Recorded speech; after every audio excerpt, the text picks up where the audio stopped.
August the 15th, 1947, and the partition of India at the hands of the British. A new border created between India and what became Pakistan, which saw well over 10 million people displaced and anywhere between 1 and 2 million people killed.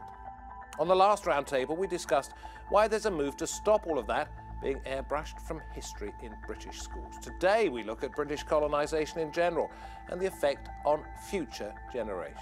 This is Roundtable with me, David Foster.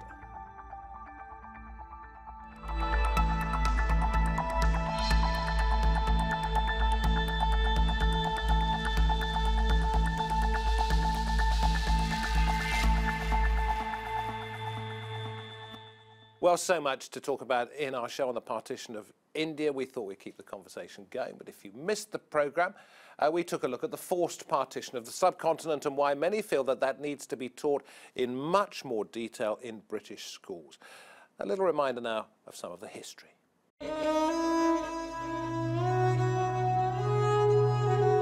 August 1947, when British India was divided into two separate states, India and Pakistan. It was called the partition. Is it time Britain acknowledges the past by including the partition in the school curriculum? Sir Cyril Radcliffe was a British lawyer who was asked to draw up the partition line for a country he had never been to. The line he drew sparked a tragedy. Zain Awan, a young British Pakistani, only found out about partition through oral histories from his grandmother. It took me a couple of years to actually confront and sit my grandmother down and ask her. And I'm so happy I did because, may God rest her soul, she's moved on, but the stories of partition which came from her, that was my first introduction to partition. As many as 14 to 16 million Hindus, Muslims, Sikhs and Christians were displaced.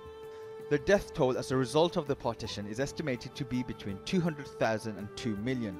Writer Amrit Wilson believes that the history before the partition has been neglected and should be remembered. 1857 is also very important because it was one of the iconic moments when we see the unity of Muslims and Hindus against colonialism. History of the partition is a crucial part of South Asian and British history. There is a growing desire to educate students about their country's controversial colonial past. But is Britain ready to let them? And I'm very pleased to say that staying with us at the round table, we have had Ajay Chhabra, actor and artistic director, Sarah Ansari, Professor of History at Royal Holloway University, Seetal Kaur, artist and blogger, and William Gould, Professor of Indian History at Leeds University. This is some of what they told us in the last round table. You, who were born and brought up in this country, who went to a British school, knew nothing of colonialism until you went to university. No, I had no idea. I mean, absolutely nothing. No, I'd never heard the term before, and a lot of my kind of fellow students at UCL and kind of other universities and people we connect with through the blog I run with my friend called Two Brown Girls, there's kind of this South Asian diaspora, our generation who are kind of coming forward and questioning these kind of issues.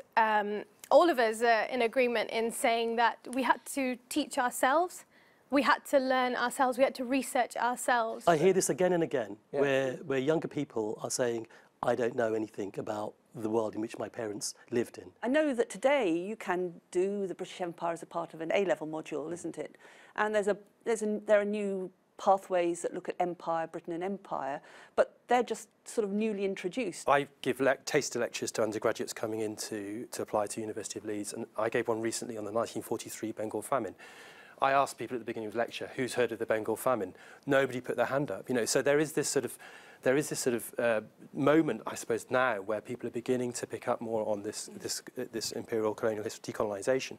But I think probably one of the reasons why we're seeing this shift from 97, 2007, 2017, there was a lot of media coverage last year that was very exciting, done very well. I think one of the reasons that perhaps this has been obscured is because in Britain, in British, as it were, popular culture, in popular histories, there's been a lot of focus on 20th century history around the Second World War, around this idea of this finest hour for Britain in struggling through the Second World War. There's not much focus on who else fought in the Second World War. Well, an awful lot of what we're going to talk about is in the past, but an awful lot of the past affects what's happening in the present. And Sarah, one of the things you said is you cannot understand Britain today without understanding the end of empire. And that was partition and what happened thereafter in all the other colonies. Yes, as you said, partition was the beginning of the end for the British Empire. So if you look globally, it's the start of what is the dismantling of perhaps one of the largest empires the world had ever seen. But, and this I think is the important point from what, in relation to what you've just asked me, what partition does and the end of empire does is to set in motion migration that results in Britain today becoming the kind of place that it is, hugely diverse, hugely multicultural, all the richer, in my view, for being what it is. So that's why, if we're looking to understand Britain today, we can't understand how it's become what it is without factoring empire into the story. Other countries had colonies, though. I mean, is the story of Britain and its colonies that different? I think that there are differences. I mean, if you compare the way that Britain decolonised with perhaps France or Belgium, places that maybe we draw parallels with, Britain didn't fight the same kinds of wars of independence that, say, the French did or the Dutch did.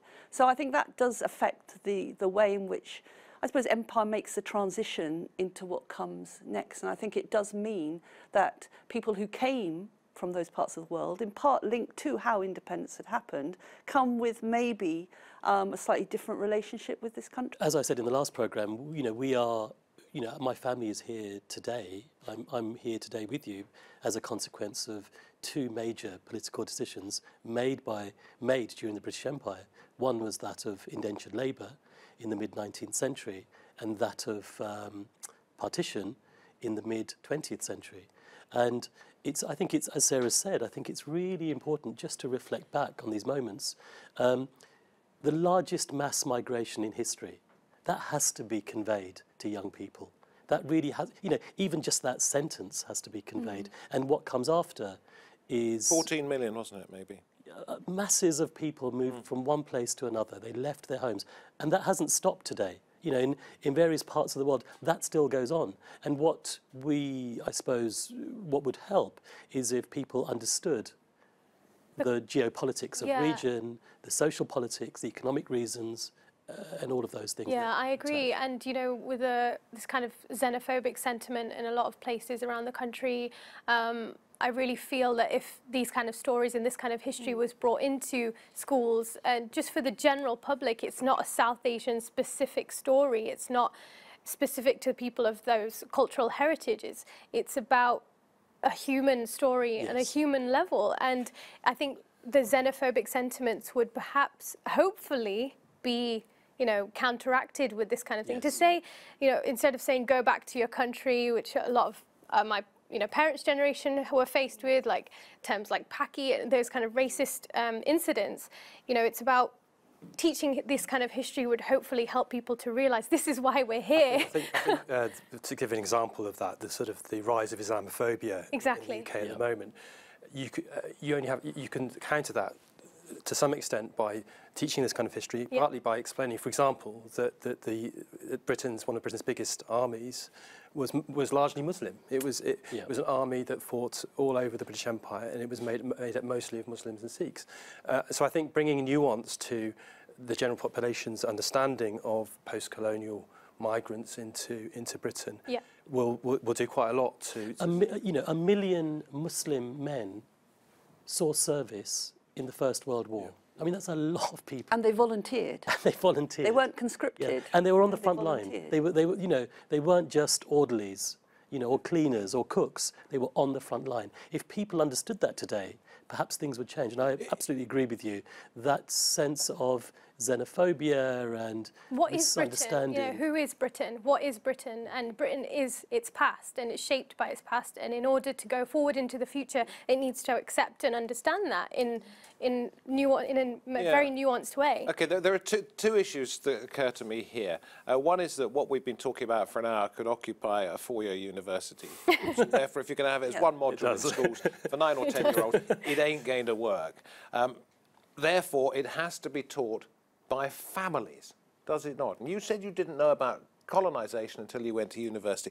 Is it not beholden upon your ancestors, perhaps, and those people that you were brought up with, to have told you this story rather than for it to be insisted upon being taught in schools? It's a very good point, you see, but you see, my parents, my grandparents, when they came to this country, their focus was on finding somewhere to live and finding somewhere to work and putting food on the table. I would agree. And then what followed that was education for their children.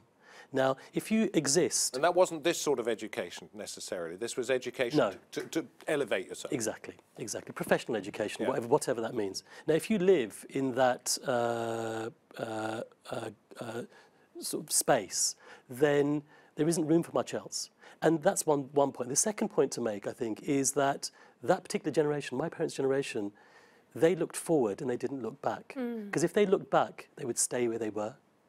They would stay with nothing in their pockets. You know, they would stay with no roof over their head. It's painful as well. Yeah, and it's painful. I mean, but we've made the point, haven't we, that you cannot learn about your future unless you study your past. But it comes with confidence. So that comes later, perhaps. I think generations such as education follows confidence. When confidence comes, you get people of younger generation who can stand on their feet and say, I want to tell my story, I want to tell my father's story, and I want to tell my grandmother's story. I think there's two things I'd add. I think going back to the point about this being a painful history, it's only quite recently that some of these narratives about the violence surrounding partition have really come out into, really been narrated by historians and uncovered. So I think it's a very difficult history to, what's interesting about the history of partition is that it is also coming to terms with the trauma of the violence that's been taking place. And the second thing I'd say is that we shouldn't just assume that this is a history that should be taught in the homes of people from India and Pakistan. I think it's this thing that this is a history that should be taught to... But where do you start? Where do you start? Because we've not just got India, we've not just got Pakistan, then Bangladesh, we've got East Africa, you've got Uganda, you've got Kenya, you've got Australia, you've got slavery, you've got migration. Where do you start? Where do you stop? No, well, I think what you start with is the big flashpoint moments. And I think the largest mass migration in history, you cannot ignore that. You take a region, you take a country, you take a continent, and you start thinking, well, you start looking at working with the academics and working with people from education. You start breaking down. Using that as a starting point, definitely, I agree. And what about the Mau Mau uprising in Kenya? Slaughter there, torture. Do you know anything about that? As in, my family, your family was from migrated from Kenya, yes. Yeah. When people, first generation immigrants who came to this country, like my parents, like my grandparents, they were concerned with, how are we going to fit in? And there's so many stories of Sikhs, and my own family, members, people have to change their name, people have to cut their hair and take their turban off in order to get jobs.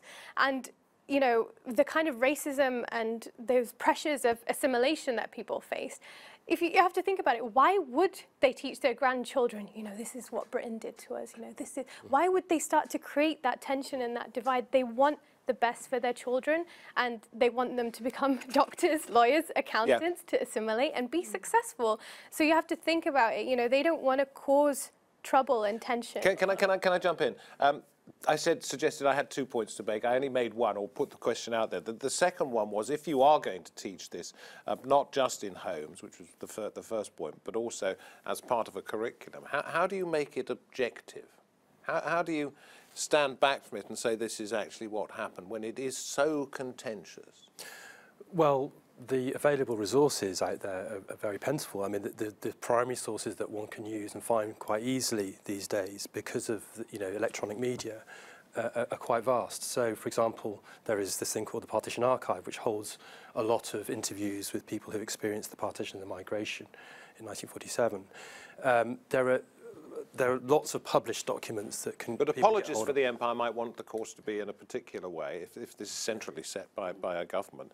Those people who are perhaps slightly, more conservative in their views and back up the old empire thing, if they're in power, they might want it to be an entirely different story. So what I'm trying to say is it's going to be really difficult to get It's a sensitive issue. It is, but facts are facts, and I think if those facts are conveyed in a manner which ultimately is about our shared histories, because this history belongs to us all. The fact that I only realised the 70th anniversary last August, that 4 of my great uncles were murdered in their fields. They were... Where was this? In Sargodha, which is in Pakistan.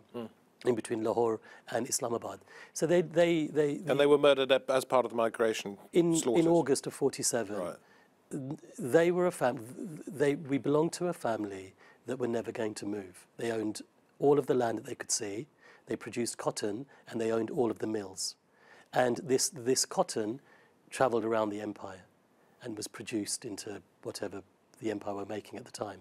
So why would you move if you're so, if you're employing lots of people, if you're very ingrained with the Hindu, Muslim, Sikh community in that region? Because before partition, it was actually sort of, there was an awful lot of crossover, wasn't there? Absolutely. And absolutely. Punjab was one of the most peaceful parts of, the British India. I mean, it didn't have the same amount of communal sort of outbursts as maybe UP had. Such a Can we get on to exploitation by a colonial power, perhaps rather than the situation on the ground? Yeah.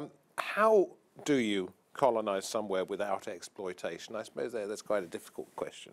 But I mean, Britain did colonise so many different places, and you would have to teach this in schools. I mean, let's say, for example, Kenya, East Africa. An awful lot of people who supported what was done and study it with rose-tinted glasses, if you like, say that actually, systems of government, systems of law, systems of policing were all introduced by the British, without which that area would have been a great deal worse off. As a historian, either or both of you here, what are the good examples of colonialism? Well, Seetal has said to one of our producers that not all colonialism was bad. So can you give a good example? It's very hard for me to do that because I find personally, thinking back and sort of trying to imagine what it would be like to be living somewhere where somebody came in from outside and took control. So they might have brought railways with them. They may have built, sewers or all those sorts of things. But I think those would probably have happened anywhere. Anyway, you look at Japan during the same period. But they would have happened perhaps anyway, but with somebody else doing exactly the same things, a different power. Or maybe Indians themselves or East Africans. I just think it's a sort of a difficult counterfactual to imagine. But I certainly myself find it very hard to spot anything that I would say, okay, that justified empire. And the other teacher, quickly, yeah, of course you can, in a minute. No, I totally echo that. I can't find anything positive to say about colonialism. And was it done with exploitation in mind, or was exploitation the end result of a rather narrow worldview? No, I think the European powers. I think the point to also think about colonialism is that it's not. We think of the example of British India. British India is one example of a form of colonialism, kind of formal colonialism. There are lots of different forms of European power exercised in different kinds of ways across the British, French, or Dutch empires, for example. Some of them much more informal, much less direct than we see in India. But in all cases, they were about commercial, economic exploitation of labour, strategic interest. Otherwise, really, what is the point? Even the missionaries perhaps went there with a not altogether altruistic. To just clarify, sorry, my point when I said there are positives to colonialism. Yes, you did. I said I'm sure there are, but I don't really know of them because I was recent exhibition about. The quote I've got here is I'm sure there were many positives, not just some. So I'm sure they were, but I don't really know of them. So it would be interesting to debate with someone. It's not about living in an echo chamber and getting all the agreement points, but I would like to just add quickly about, the different forms of colonialism and is there a way to do it? For me, I think it's about attitude. And the fact is that colonialism around the world, whether it's in America, Australia, Canada, India, it came in with an attitude of white supremacy. And it was about, we are better than you, we are more civilized, we are more knowledgeable and educated and all of these things, and we're going to help you and we're going to do this in a way, for the betterment of yourself, So it's about the attitude of colonialization. So they're going in and saying, we're better than you're primitive. So I think that's where the problem lies. I feel like that's the core of it. And for me, it's not what you gain from that period of history, it's what you lose. So when you come with that attitude in mind, you sweep away innovation, voice, you suppress creativity, culture, and it disappears. And it only exists in our oral history. So you go to ancient monuments or sites and you discover that these things existed. So there is a massive lobby that talks about railways and education and institutions and paperwork. you know. Oh, God, God save us. Is the legacy. Yeah. But I have to point out, an awful lot of... Like, the railways were built so that they could pillage quicker. Like, it made it easier to pillage. That an awful lot of India was ruled by princelings, and an awful lot of serfdom existed before colonisation. It was not a land of milk and honey for everybody who lived there. No, I think that's a good point. Definitely. I think, you know, those that gained were those Maharajas and those princely states. But I think, Sarah, you made a very interesting point earlier about trying to imagine what life was like, you know, 70 years ago. What was that? What did that look like? How did that feel? You know, life would have just gone on, and I think change would have happened. It might not have happened at the rapid pace in which it has, but it would have happened eventually. And which might lead us to what I wanted to bring up, Child of the Divide, which is a play. Yes. Tell us about it. Okay. If we're talking about education. Sure. So this is a play written about 10 years ago by someone called Sudha Butcher. Yeah? It's based on a short story that looks at the experiences of a young Hindu boy who's separated from his parents in the sort of turmoil of partition, gets adopted by a Muslim couple who look after him for the next 10 years or so, and then his father comes back from what is now India to what has become Pakistan, locates him and wants to take him, in effect, home. Obviously home to a new home, but back to his parents. And it's a very poignant sort of exploration. This is being staged. It was staged. We went as far north as Stornoway last year. Scotland. Yep. Luckily got money from the Arts Council and various other sources of funding, trying to do it again in 2019. What are the people who've watched it? I watched it, and I took my son.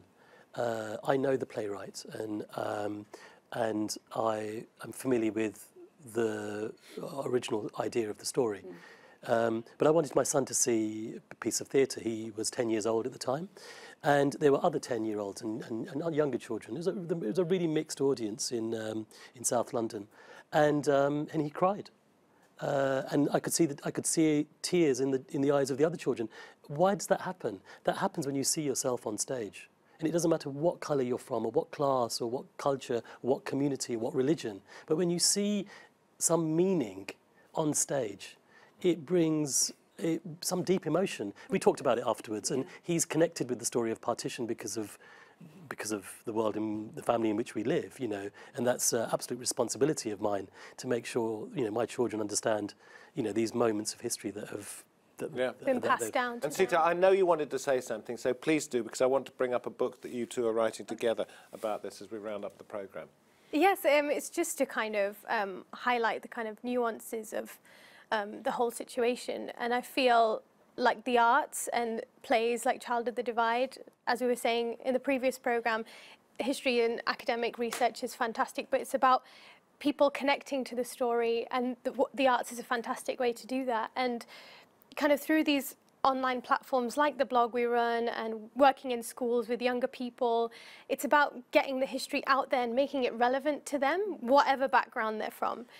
Boundaries of belonging. We don't have a lot of time. Okay. So the point of your book is what? It's coming out next year, I think, right? We hope so, yes. Yes, hopefully. Yeah.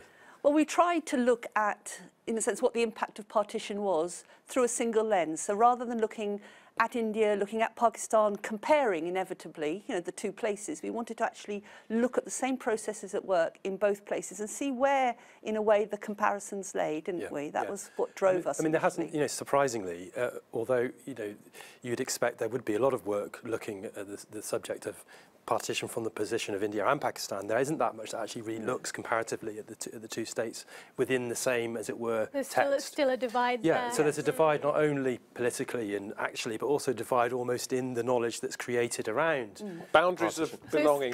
So it's a cross-boundary book, and we've found lots of interesting parallels in terms of how both India and Pakistan managed the post-partition refugee crisis, how people moved, what their experiences were when they left their properties behind, they left their homes behind, etc. It's so sad. I'm so sorry, Seetal. I was just going to say, this is where I wanted to sort of round it all up, because perhaps in boundaries of belonging, you said you found parallels in the areas in which you were, but there are parallels in other parts of the former British colonies, which it's one story, perhaps, that encapsulates a century of history.